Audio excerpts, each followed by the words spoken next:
my fellow Canadians. We find ourselves in the first days of 2009, and for many, it is a time of uncertainty and change. This past year, we were witness to events that will shape our economical landscape for many years to come.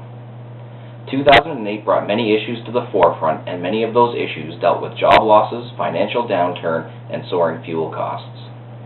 This past summer, Canadians saw the price of gasoline climb towards $1.50 a litre, and oil soar to $150 a barrel. This caused many individuals, communities, and businesses to suffer at the hands of oil companies.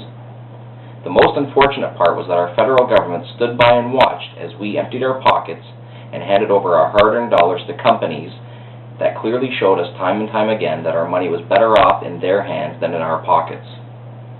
This trend continues today as we are being forced to pay 6 to 7 cents more for gasoline than we should be. Most disturbing in all of this is that diesel and premium gasoline prices are still inflated on average of 14 cents per litre. Where is our government, and what are they doing to help us? Our Prime Minister, Stephen Harper, once promised Canadians that if the price of gasoline ever rose above 85 cents per litre, his government, if elected, would eliminate the GST. That promise never came to light, as Mr. Harper did not think that cutting the GST would help Canadians in any significant way.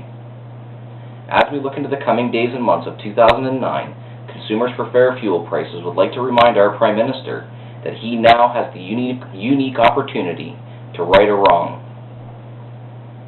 While it is true that the Conservative government did cut the GST from 7% to 5% over the course of their minority mandate, we feel that a promise is a promise, and so do many Canadians.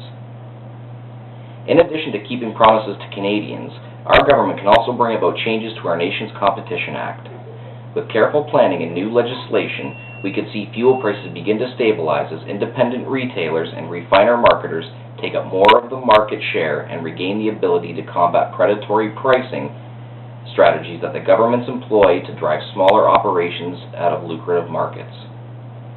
Our government, with the help of the opposition parties, have the power to make these necessary changes. However, they have to want to do it. They can no longer sit idly by and watch Canadians suffer in their time of need. We wish all Canadians a safe and happy 2009.